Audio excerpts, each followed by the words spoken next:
This podcast is made possible by listener members of Nashville Public Radio. This is the Nash Villager Podcast.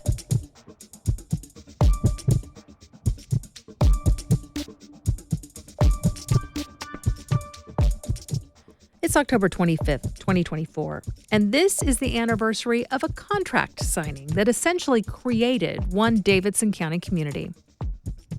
I'm Nina Cardona, and this is your daily digest of what's happening around Middle Tennessee from Nashville Public Radio, WPLN News. Old Hickory is the name of one of Middle Tennessee's most significant lakes. It's the name of the huge loop of a road that mostly encircles Nashville. It was Andrew Jackson's nickname, and it is a suburban-style neighborhood tucked into a bend of the Cumberland River not too far from where Jackson made his home. These days, that area has a wide variety of businesses, but for a long time it was all about one, the DuPont plant. And back in 1917, there wasn't even that. It was pretty much just farmland. But America was joining the war in Europe, and that was the place where Middle Tennessee would do its part for the war effort. DuPont already had a long history of what we'd now call defense contracting. Their first federal order for gunpowder came during Thomas Jefferson's administration.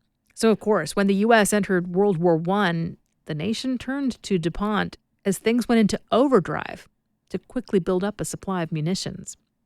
To say the contract signed on this day 107 years ago was a rush order would be an understatement. A month before, just a month, the Army had asked for huge amounts of the firm's new smokeless gunpowder, way more than their existing factories could make. So in a matter of just weeks, the company bought land in two places, in West Virginia and in Davidson County, alongside the Cumberland River in Hadley's Bend. That land purchase is the deal that was signed on October 25th. The War Department assisted in acquiring the land from local property owners. And then by March, the plans were formalized for what was to be the world's largest powder plant. 9 separate buildings, each designed to churn out 100,000 pounds of powder daily. 300 homes for workers and their families. And from the start, it was designed to include everything else those families would need. A hospital, churches, gymnasiums, a restaurant, theaters. It was a full-on village, a true company town. In just 30 days, a 7.5-mile railway spur was built to the factory site. The facility was producing powder just a few months into construction. Of course, if you remember your dates from history class, hearing that the plant was up and running in June of 1918 will give you a sense of how long that lasted. The armistice ending that war was signed in the 11th hour of the 11th day of the 11th month that same year. In other words, less than 6 months after the DuPont gunpowder factory opened in Hadley's Bend, it became unnecessary. In its short time as a wartime production facility, the population of what the DuPont company called Jacksonville swelled to 56,000 people. By the end of the following year, only about 500 people lived there.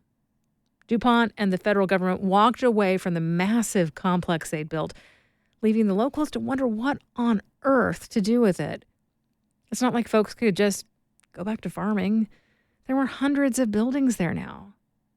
And it was a pretty significant hazard. The excess flammable ingredients and completed powder that remained on site fueled multiple fires and explosions.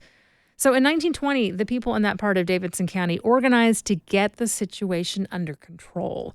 A movement began to salvage the plant's machinery and equipment and to draw new industry to the property. The newly formed Nashville Industrial Corporation headed up that effort. And in a surprising twist, when they found a buyer in 1923, it was none other than the DuPont Company. The very firm that built the massive gunpowder factory in the first place bought the facility back to build a new factory making fabric, rayon to be exact. And as the company town reformed around the second DuPont plant, they embraced a new name for their community. Just like the first, Jacksonville, they gave a nod to the former president who had lived nearby. But this time, they used his nickname, Old Hickory. In just a few minutes, this week's series of ride-alongs on Nashville's transit system comes to an end with a teacher who's developed a full portfolio of options for the daily commute. That's coming up after the newscast.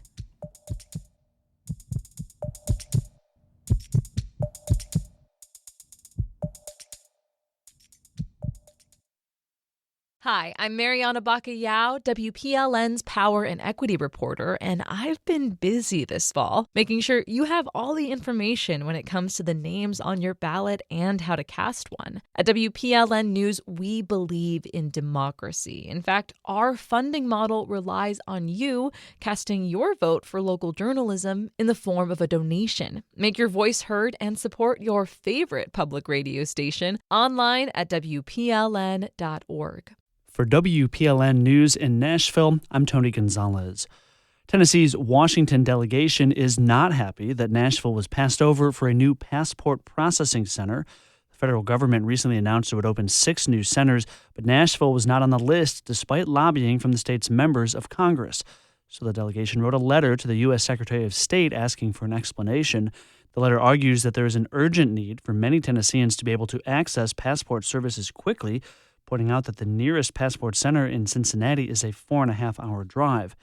The State Department sent WKRN a statement saying it conducted an in-depth analysis that identified the 6 new centers because they were within a 5-hour drive of other major population centers. A judge will determine if disenfranchised voters will be able to cast a ballot in this election. The hearing on Friday morning could pave the way for more people to restore their voting rights. WPLN's Miriam reports on what's at stake. The Tennessee Election Commission has a relatively new rule requiring people with former felony convictions to restore their gun rights before their voting rights. Since most felonies come with a lifelong ban on owning a gun, the rule keeps people from voting who otherwise would have been able to. Sometimes you just feel like no matter how much you do, how much you change, it's always going to be about what you did before. That's Amanda Hopkins, one of those potential voters. The judge granted her full citizenship rights last month, but the state appealed right before the voter registration deadline. Hopkins says that regardless of the final ruling, to her, the judge has already recognized all the work she's done for her community. I'm not going to be upset. I'm not going to be mad. What that's going to do is give me the courage to keep pushing and try to continue to fight for my restoration rights. It's likely the judge will rule soon, since Election Day is less than 2 weeks away. Mariana Bacallao, WPLN News.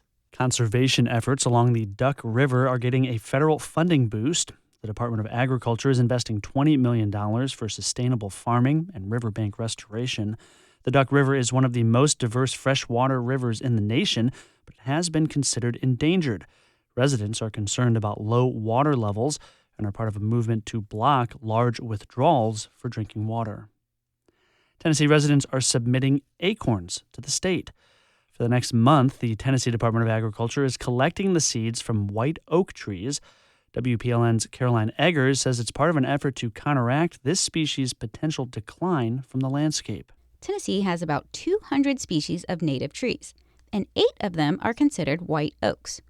One of those white oaks is confusingly named white oak, or Quercus alba. These trees have one of the lightest colored barks in Tennessee forest. And the department wants its acorns. It's meant to supplement the seed supply for their nursery in Polk County.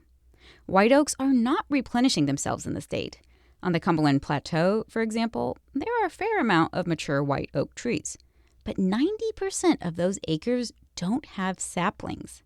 Some environmental groups have recently criticized the department's role in the decline of white oaks, as it has allowed clear-cutting in oak forest. The White Oak Acorn Collection will run until November 15th. The growing Neighborhood Festival that honors one of Nashville's most important artists has its 3rd annual event on Saturday. The William Edmondson Arts and Culture Fair also will honor 7 other historical figures who hail from Edge Hill. The area became an important post-emancipation neighborhood. Honorees will include Black Civil War soldiers of the United States Colored Troops and the builders of Fort Negley. There's also the broadcast engineering father of WSM Radio, members of the Vanderbilt Fugitive Poets, and 2 arts patrons who helped found the Nashville Symphony. The Edge Hill Heroes will get medallions placed on trees in the Arboretum that's part of the Edmondson home site on 14th Avenue South. The festival runs 10 to 4 on Saturday. And Nashville's downtown library will reopen its doors this weekend. The city's main library branch has been closed since August for HVAC maintenance.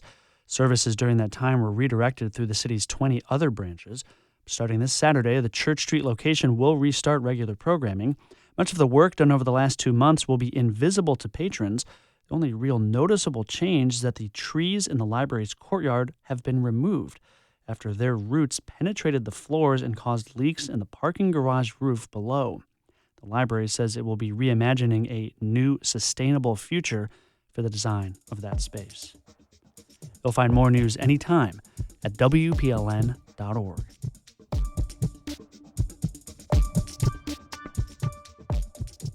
Nationally, Nashville ranks in the top 5 U.S. cities for people doing the most driving. But that doesn't mean that cars are the only transportation option. Busing, biking, and even walking are methods utilized by many Nashvillians. Today, as we wrap up our Ride-Along series, WPLN's Cynthia Abrams introduces us to one multimodal resident and his daily calculations of how to get to work. As Hume-Fogg High School lets out for the day, math teacher Christian Jenkins has a decision to make. This morning, he chose to ride the bus in, meaning he now needs to ride it back home. But there are a few places to catch the bus from downtown. I can get on the bus right outside of my school and take the bus going towards Central Station. It's a gloomy day, and Christian is trying to weigh the risk of a downpour. But since the rain is holding off currently, we'll take the walk and go a little bit faster. Where to catch the bus isn't the only decision involved in Christian's commute. Every day, he's considering 3 different modes and many factors, like what brings him the most joy. That's easy. I'll ride my bike. Does he want to grade papers on his way in? If so, I'll ride the bus. And whether he has other destinations after work, in which case I'm more likely to drive. Driving is necessary if he wants to get across town or pick up his kids after work.